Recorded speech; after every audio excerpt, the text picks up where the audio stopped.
दोस्तों, मैं आज आपसे बात करने वाला हूं जया एकादशी व्रत के बारे में और साथ ही हम जानेंगे कुछ महत्वपूर्ण जानकारी के बारे में जो कि आप सभी का जानना बहुत ही ज्यादा जरूरी है।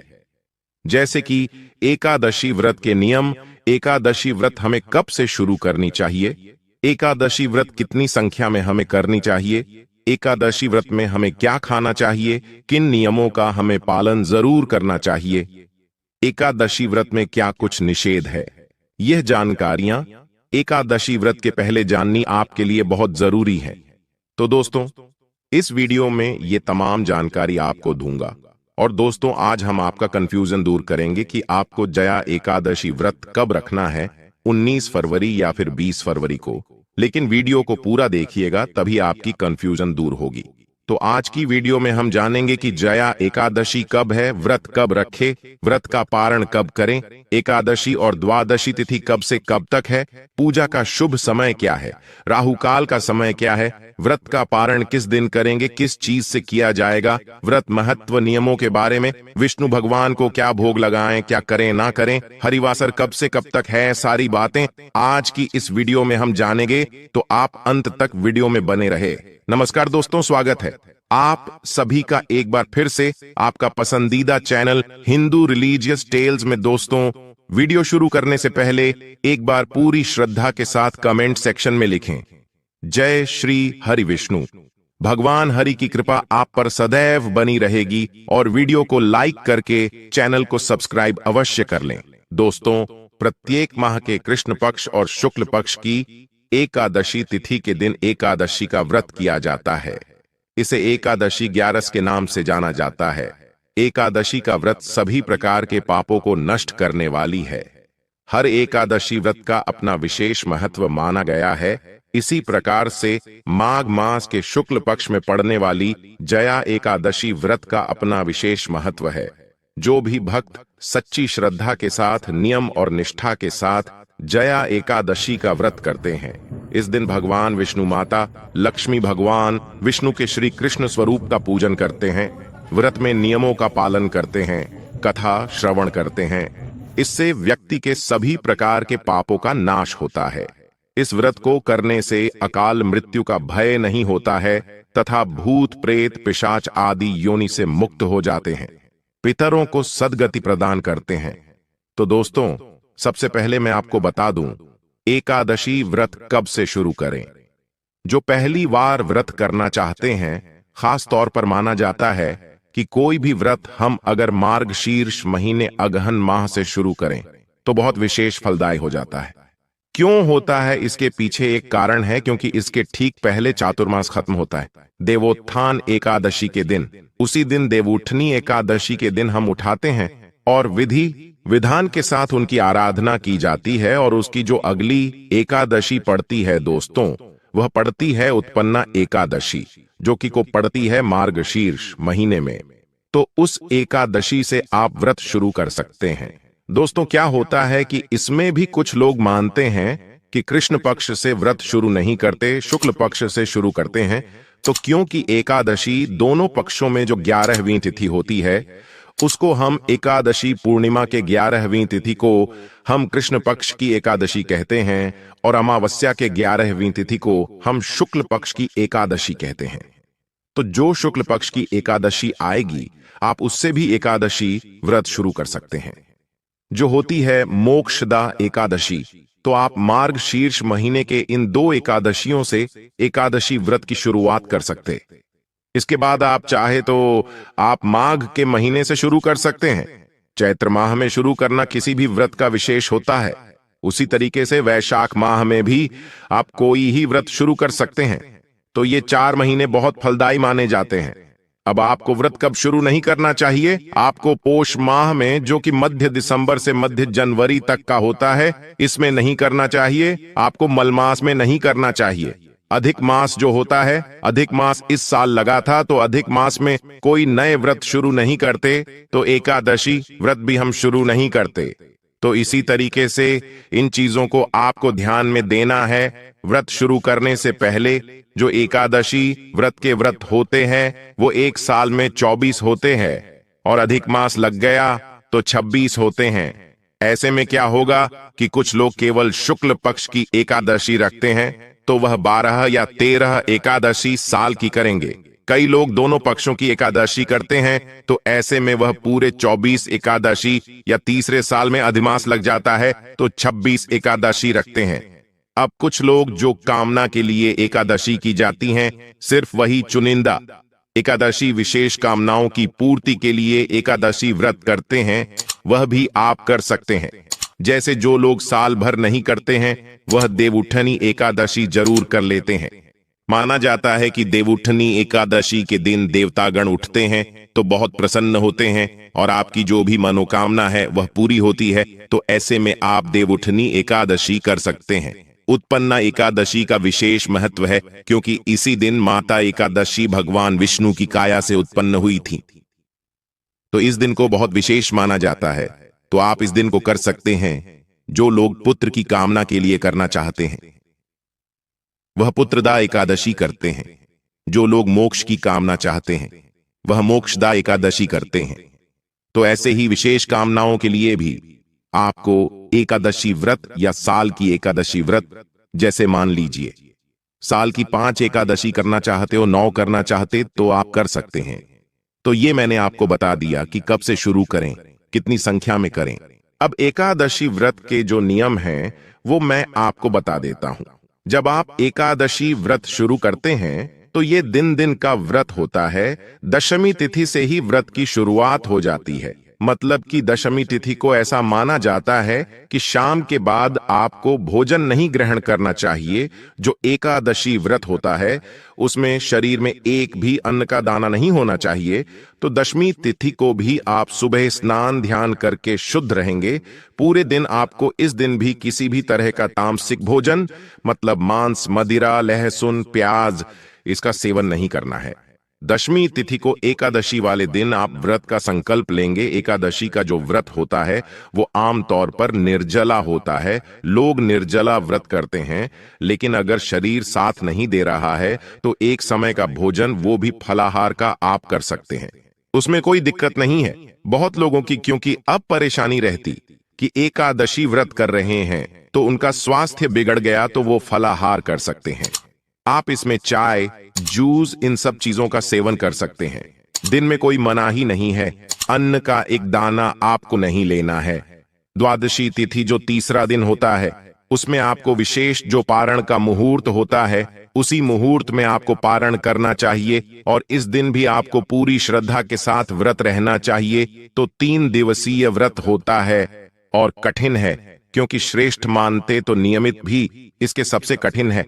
तो नियम भी आपको अपनाना चाहिए।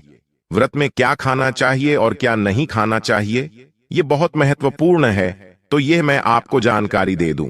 एकादशी व्रत मैंने अभी बताया कि अनाज का सेवन हम नहीं करते।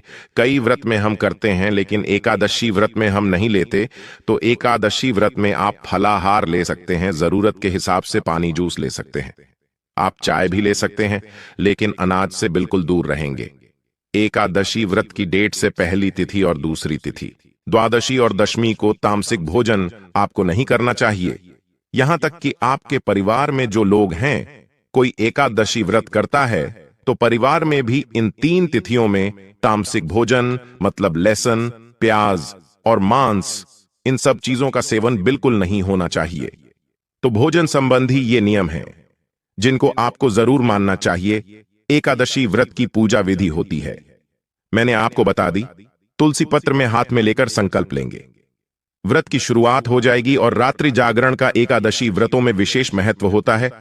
तो आप रात्रि जागरण इस दिन करके श्री हरि के भजन कीर्तन में रहे, यह सबसे श्रेष्ठ माना गया। एकादशी व्रत वाले दिन आपको भगवान विष्णु के विष्णु सहस्त्र नाम का जप करना चाहिए।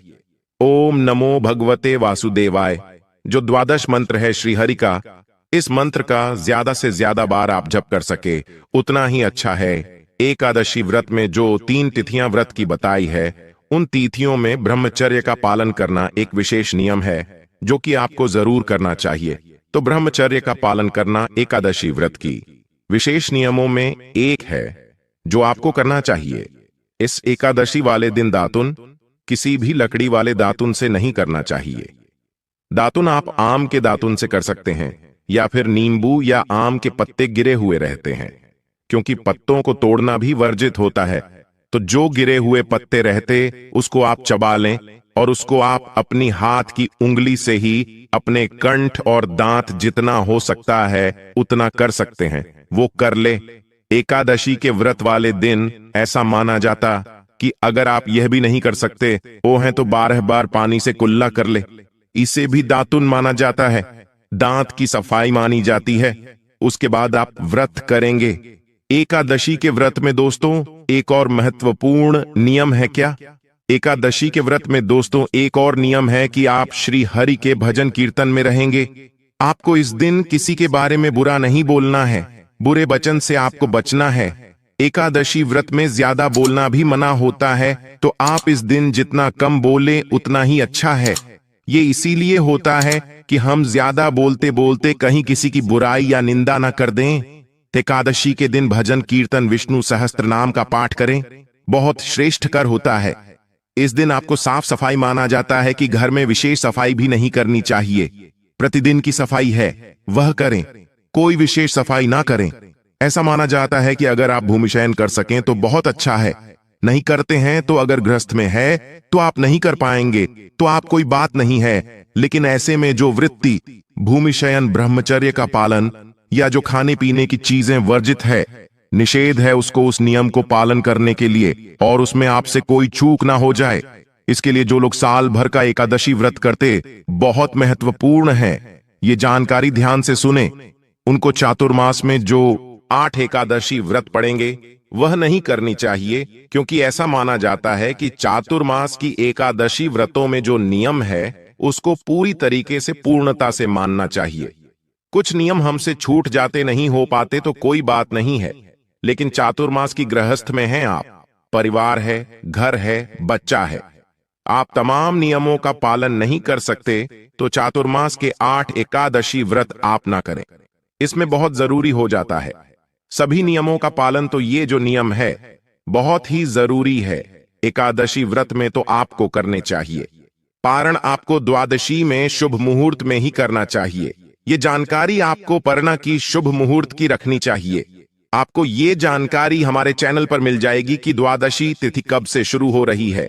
दोस्तों, एकादशी व्रत की तमाम नियमों में एक और नियम है जो कि हमें जरूर करना चाहिए, क्योंकि इस दिन हमने अनाज का त्याग किया है। तो जो अन्न हमने बचाया है उस अन्न के दान का बहुत महत्व है। एकादशी व्रत अगर आप करते हैं तो आप अनाज का दान किसी भी ब्राह्मण को जरूर करें। यह भी एकादशी व्रत के महत्वपूर्ण नियमों में एकादशी के नियम है कि आपको जरूर अपनाने चाहिए। तो आइए अब जानते हैं एकादशी व्रत के शुभ मुहूर्त के बारे में। एकादशी तिथि प्रारंभ समय जो कि 19 फरवरी 2024 दिन सोमवार सुबह 8:51 और एकादशी तिथि की समाप्ति होगी 20 फरवरी 2024 दिन मंगलवार सुबह 9:57। तो सूर्योदय व्यापत्नी के अनुसार और शुद्ध रूप से एकादशी व्रत के लिए जो समय प्राप्त हो रहा है वह समय 20 फरवरी 2024 दिन मंगलवार को सभी एकादशी का व्रत धारण करेंगे। 19 फरवरी को 10वीं तिथि के दिन नियमों का पालन करेंगे। 20 फरवरी को एकादशी का व्रत धारण करेंगे और इस व्रत का पारण जो कि 21 फरवरी को किया जाएगा। एकादशी व्रत का पारण जो कि हरिवासर में नहीं करनी चाहिए। हरिवासर का समय द्वादशी तिथि का पहला चौथाई हिस्सा होता वह हरिवासर का होता है। द्वादशी तिथि की जो समाप्ति है वह 21 फरवरी 2024 दिन बुधवार को सुबह 11:29 द्वादशी तिथि की समाप्ति है। जया एकादशी का पारण 11 फरवरी को किया जाएगा। जया एकादशी का पारण का समय होगा वह समय सुबह 6:55 से सुबह 9:11 तक पारण का समय होगा। जया एकादशी व्रत का पारण जो कि गोधेनु पारणम जो कि गाय के दूध से इस व्रत का पारण किया जाएगा। यह संभव ना हो पाए तो आप तुलसी दल जल या फल से व्रत का पारण करें। एकादशी के दिन यानी 20 फरवरी को सूर्योदय का जो समय है वह समय सुबह 6:29 और सूर्यास्त शाम 5:54। ब्रह्म मुहूर्त का जो समय होगा वह समय सुबह 5:14 से सुबह 6:05 तक होगा। सिद्धि योग यानी वृद्ध योग सुबह 11:46 तक। उसके बाद आयुष्मान योगा। इस बार एकादशी के दिन 20 फरवरी को जो कि त्रिपुष्कर योग भी बन रहा है, जो कि बड़ा ही पुण्य फलदायी है। त्रिपुष्कर योग जो कि दोपहर 12:13 से शुरू होकर के अगले दिन सुबह 6:55 तक होगा, रवि योग बन रहा है 20 फरवरी को, जो कि सुबह 6:56 से दोपहर 12:13 तक होगा। इन योगों में दान पुण्य का कार्य करने से जो कि अनंत फलों की प्राप्ति होती है। राहुकाल का जो समय होगा 20 फरवरी को, वह समय दोपहर 3:03 से शाम 4:28 तक होगा और 21 फरवरी को दोपहर 12:11 से दोपहर 1:38 तक होगा। राहुकाल समय के दौरान कोई भी शुभ कार्य या नया कार्य नहीं करना चाहिए, यह लाभकारी नहीं होता है, इस बात का ध्यान रखें। दोस्तों, अगर आप भी एकादशी व्रत करने की सोच रहे हैं और शुरू करने वाले हैं, तो दोस्तों मैंने कोशिश की है कि तमाम जो जानकारियां हैं नियमों से जुड़ी हुई वह आपको मैं दे सकूं। दोस्तों, आपसे हाथ जोड़कर अनुरोध है कि वीडियो को लाइक करके हिंदू रिलीजियस टेल्स चैनल को सब्सक्राइब अवश्य कर दें। तो मिलते हैं अपने अगले वीडियो में, तब तक के लिए धन्यवाद। जय श्री राम। ओम नमो भगवते वासुदेवाय नमः।